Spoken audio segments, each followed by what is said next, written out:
మరి రైతు కార్మిక సంఘాల ఆధ్వర్యంలో మరి బడ్జెట్కి వ్యతిరేకంగా నిరసన కార్యక్రమాన్ని చేపడుతున్నాం. అందులో భాగంగానే ఈ యొక్క ఎమ్మిదిరి పట్టణంలో రైతు కార్మిక సంఘాల ఆధ్వర్యంలో ఈ యొక్క నిరసన కార్యక్రమానికి అధ్యక్షుడు మరి రాములు గారు, గోవింద్ గారు, అదేవిధంగా మరి ఈ యొక్క కార్యక్రమం రైతు సంఘాల నాయకులు రాజు గారు, అదేవిధంగా మరి జబ్బర్ల గారు, అందరికీ పేరు పేరు ధన్యవాదాలు తెలియజేస్తూ ఈరోజు నరేంద్ర మోడీ గారి కేంద్ర ప్రభుత్వం మరి ప్రవేశించిన బడ్జెట్ మన భారతదేశం వంటి 60% మంది రైతులు, అదేవిధంగా కార్మికులు వంటి కార్మికులకు పూర్తిగా అన్యాయం జరిగింది.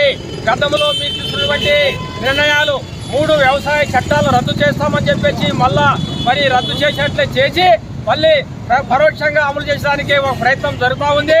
అదేవిధంగా రైతులకి వ్యవసాయ మార్కెట్ విధానం చెప్పేసి 3 నల్ల చట్టాలను రద్దు చేస్తామని చెప్పేసి నూతన వ్యవసాయ మార్కెట్ విధానాన్ని తెచ్చే విధంగా రైతుల మీద గుదిబండగా మారే విధంగా మరి అలాంటి ప్రయత్నాలు చేస్తూ ఉన్నారు. మీరు ఈ యొక్క నూతన మార్కెట్ వ్యవసాయ విధానం పేరుతో కార్పొరేట్ శక్తులు కొమ్ము కాస్తున్నారు. రైతులకు గిట్టుబాటు ధర లేక మన నట్టేడు ముంచే ప్రయత్నం చేస్తూ ఉన్నారు. అదేవిధంగా గత సంవత్సర కాలంగా మరి రైతులు పోరాటం చేశారు. మొన్ననే 55 రోజులు మరి 80 సంవత్సరాల వృద్ధుడు జగత్ సింగ్ మరి ధలేవాల్ మరి ఈరోజు మరి అనారోగ్యంగా ఉన్నా కూడా హాస్పిటల్లో కూడా ఆయన దీక్ష చేస్తూ ఉన్నారు.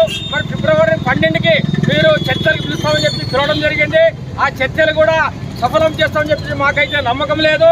మీరు పార్లమెంటులో మరి వ్యవసాయానికి సబ్సిడీలు పెంచారా, ఏదైనా 90% సబ్సిడీలు పెంచారా, నిధులు కేటాయించారా, అదేవిధంగా వ్యవసాయ రుణాలు తీసుకోవడం చెప్పేసి వ్యవసాయ రుణాలని రెట్టింపు చేసి రైతులకు అప్పుల భారాలు మోపుతారని చెప్పేసి రైతు సంఘం మేము ఈరోజు మిమ్మల్ని హెచ్చరిస్తా ఉన్నాం. భవిష్యత్తులో రైతుల పంట రుణాలు మాఫీ చేయండి, రైతుల గిట్టుబాటు ధర చట్టబద్ధం చేయండి.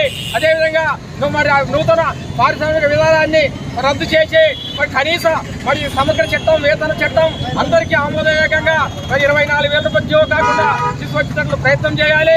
వ్యవసాయ సంక్షేమం నుండి బయటికి నెట్టేయాలి. ప్రతి ఒక్క రైతు రుణం ఎంత ఉన్నా కూడా మాఫీ చేయాలని డిమాండ్ చేస్తూ మరి నాకు యొక్క అవకాశం ఇచ్చిన అధ్యక్షుల వారికి చర్య తీసుకుంటున్నా. నా పేరు పంపనగౌడ్, అంతర్సేచం జిల్లా కార్యదర్శి కర్నూలు. జబ్బార్ గారు దేశవ్యాప్తంగా కార్మిక సంఘాలు, అట్లాగనే రైతు సంఘాలు, వ్యవసాయ కార్మిక సంఘాలు, రైతు కూలి సంఘాలు, వామపక్ష ప్రజా సంఘాలన్నీ కూడా దేశవ్యాప్తంగా నిరసన కార్యక్రమాన్ని నిర్వహిస్తూ ఉన్నాం. ఈ నిరసన కార్యక్రమంలో ప్రధానంగా కేంద్రంలో అధికారంలో ఉన్నటువంటి బీజేపీ ప్రభుత్వం దుర్మార్గమైనటువంటి 4 లేబర్ కోడ్లను తీసుకొచ్చింది. అంతకుముందు ఉన్నటువంటి 29 లేబర్ చట్టాలని రద్దు చేసింది. ఈ లేబర్ కోడ్ల వల్ల ఈరోజు కార్మికులకు ఉన్నటువంటి కనీస హక్కులు ఏవైతే ఉన్నాయో అవన్నీ కూడా కాలరాయబడుతున్నాయి. ఒక సంఘం పెట్టుకునేటువంటి హక్కు కానీ, మరి పని నుంచి తొలగిస్తే మళ్ళీ పనిలోకి తీసుకునేటువంటి ఉద్యోగ భద్రత కానీ, లేదా పని నుంచి తొలగించినటువంటి కార్మికుడు లేదా ఉద్యోగస్తుడు తనకు నష్టపరిహారం అడిగేటువంటి హక్కు కానీ, అట్లాగే సమ్మె చేసేటువంటి హక్కు కానీ, ఇట్లాంటి ప్రధానమైనటువంటి హక్కులన్నింటినీ కూడా ఈ 4 లేబర్ కోడ్లు రద్దు చేస్తాయి. కాబట్టి ఈ 4 లేబర్ కోడ్లు కేవలం ఈ దేశంలో ఉన్నటువంటి పెట్టుబడిదారులకి కాళ్లకు అడుగులకు మడుగులు వచ్చేదానికే ఉపయోగపడుతున్నాయి తప్ప ఇవి మరి ఈ దేశంలో ఉన్నటువంటి కార్మికుల్ని హక్కుల్ని కాలు రాసేటువంటి హక్కులు. కాబట్టి ఈ 4 లేబర్ కోడ్లు రద్దు చేయమంటున్నాం. అట్లాగనే ఈరోజు దేశవ్యాప్తంగా ఉన్నటువంటి రైతాంగం గిట్టుబాటు ధర లేక అల్లాడిపోతూ ఉన్నారు. మరి గిట్టుబాటు ధర చట్టం చేస్తామని చెప్పి నరేంద్ర మోడీ ప్రకటించాడు. గతంలో 14 నెలలు రైతులు ఏదైతే ఢిల్లీ దగ్గర కార్యక్రమం చేశాడో అందులో ప్రకటించారు. మరి దాన్ని అమలు చేయకుండా ఈరోజు గిట్టుబాటు ధర లేనందువల్ల రైతులు ఆత్మహత్య చేసుకుంటున్నారు. రైతులకు గిట్టుబాటు ధర ఇవ్వాలని చెప్పి ఈ సందర్భంగా కూడా డిమాండ్ చేస్తూ ఉన్నాం. అట్లాగే ఉపాధి కింద ఈరోజు దేశంలో ఉన్నటువంటి బడ్జెట్లో ఉపాధి మొత్తం కూడా బడ్జెట్ నిధులు తగ్గించేసి 86,000 కోట్లకే పరిమితం చేసింది.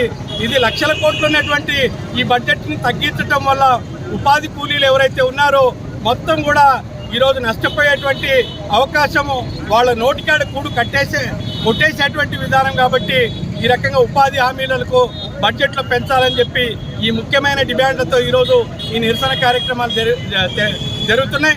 రాబోయే కాలంలో నరేంద్ర మోడీ తన విధానాలని మానుకొని ఈ దేశంలో ఉన్నటువంటి పెట్టుబడిదారులకి ప్రభుత్వాన్ని మొత్తం కూడా వాళ్ళకి తాకట్టు పెట్టేటువంటి విధానాలను మానుకోకపోతే నరేంద్ర మోడీకి రాబోయే కాలంలో వామపక్ష సంఘాలు, వామపక్ష కార్మిక సంఘాలు, వామపక్ష ప్రజా సంఘాలన్నీ కూడా బుద్ధి చెప్తామని చెప్పి తెలియజేస్తూ, ఇక్కడ ఉన్నటువంటి కూటమి ప్రభుత్వం కూడా ఏదైతే ఈరోజు నరేంద్ర మోడీ ఇట్లాంటి నష్టాన్ని తీసుకొస్తున్నాడో దాన్ని ఖండించాలని చెప్పి చంద్రబాబు నాయుడిని ఈ సందర్భంగా కోరుతా ఉన్నాం. ఈరోజే మీరు పేపర్లో చూశారు, మరి అమెరికాలో ఉన్నటువంటి మన భారతదేశ ఉద్యోగస్తులందరినీ కూడా బలవంతంగా మిలిటరీ విమానాల్లో ఎక్కించి మన దేశానికి పంపిస్తున్నాడు. ఇది దుర్మార్గం. అందుకనే ట్రంప్ విధానాలను తీవ్రంగా ఖండిస్తున్నాం. అట్లాంటి ట్రంప్ దగ్గరికే ఈరోజు రేపు 12వ తేదీన మోడీ ఓటమి అనేటువంటిది మన దేశానికే తలవంపులు తెచ్చేటువంటి కార్యక్రమం.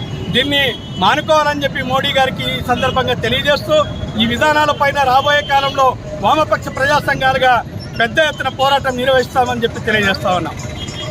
నా పేరు గోవిందు, నేను సిఐటియు ఎమ్మెల్యేనూరు పట్టణ అధ్యక్షుడిని.